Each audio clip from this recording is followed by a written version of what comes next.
Hey YouTubers, it's your buddy Platt here, and today we're continuing on our wine series, and in this video we're going to talk about Chenin Blanc.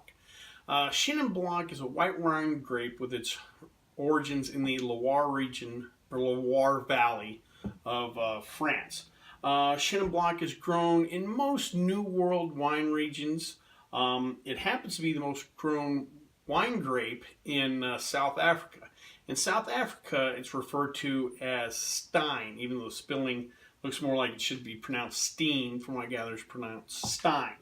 Originally planted in South Africa in 1655, so it has a long history in that region. Besides South Africa, like I said, it's grown in most New World regions like New Zealand, Argentina, and the United States. At one time in the 1980s, actually, California produced more Chenin Blanc than France, but that's changed, reverted back over the years. The Chenin Blanc grape is believed to be a child or an offshoot of the Sauvignon Blanc grape. The grape itself does real well in hot climates and has been used to help countries that normally don't have a wine industry get into it, like Thailand and Mexico. These aren't making necessarily top-end wines, but it is a great way for those countries to get involved and produce, functional table wines. The grape itself is high in acidity and also high in sugar, and this gives it a great versatility for the winemaker. The wines produced by the grape range anywhere from dry to off-dry to sweet. There's some botryticized wines in this, and also sparkling wine. So again, the winemakers really love this grape because, again, just a lot of versatility into this.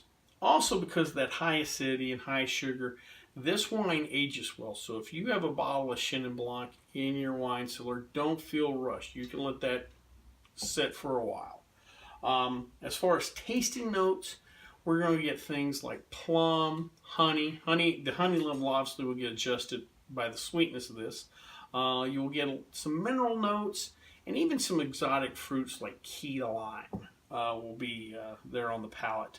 As far as food pairing wise, we're going to pair this with items like pork chops, foie gras, and pungent cheeses. And again, depending on the sweetness level, you might change the spiciness of any sauces or whatever that goes with those dishes. The one we're going to try today is the Pacific Rim Hahn Vineyard 2013 Chenin Blanc.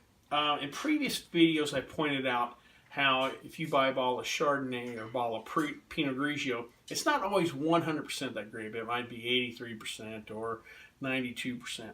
This particular wine is 100% Chenin Blanc, and it comes to us from the Yakima Valley region of Washington.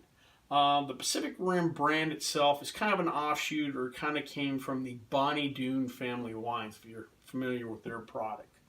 That being said, let's try some Chenin Blanc.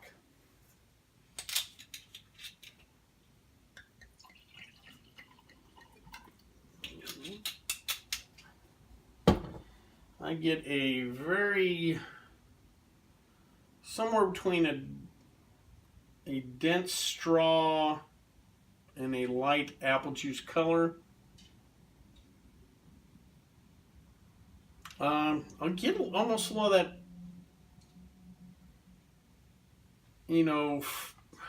apple-ish, plummy, fruit nose on it. Don't get a lot of sweetness on the nose.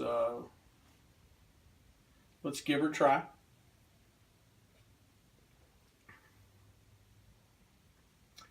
Yeah, not a ton of sweetness on this, just a slight punch on the tongue.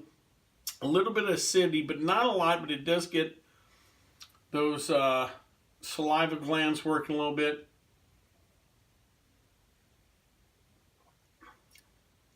I do pick up some subtle honey, though, on that. A little bit of the mineral.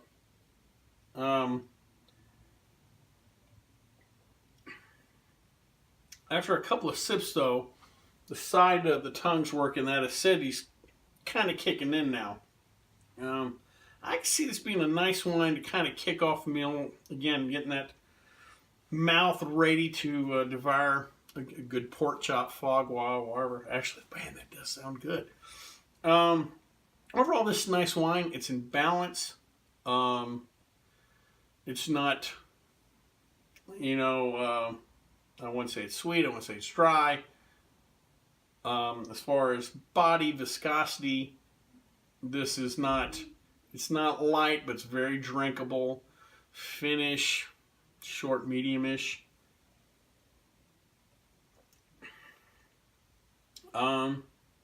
Overall nice, not complex, but there's enough different things working, you know, on your palate. Pretty good little drinker. Well, I hope you liked this video. If you did, please subscribe down below. Any questions, comments, or concerns, you can leave them in the comment section, or you can always contact me on the Twitter page. Till next time, bottoms up.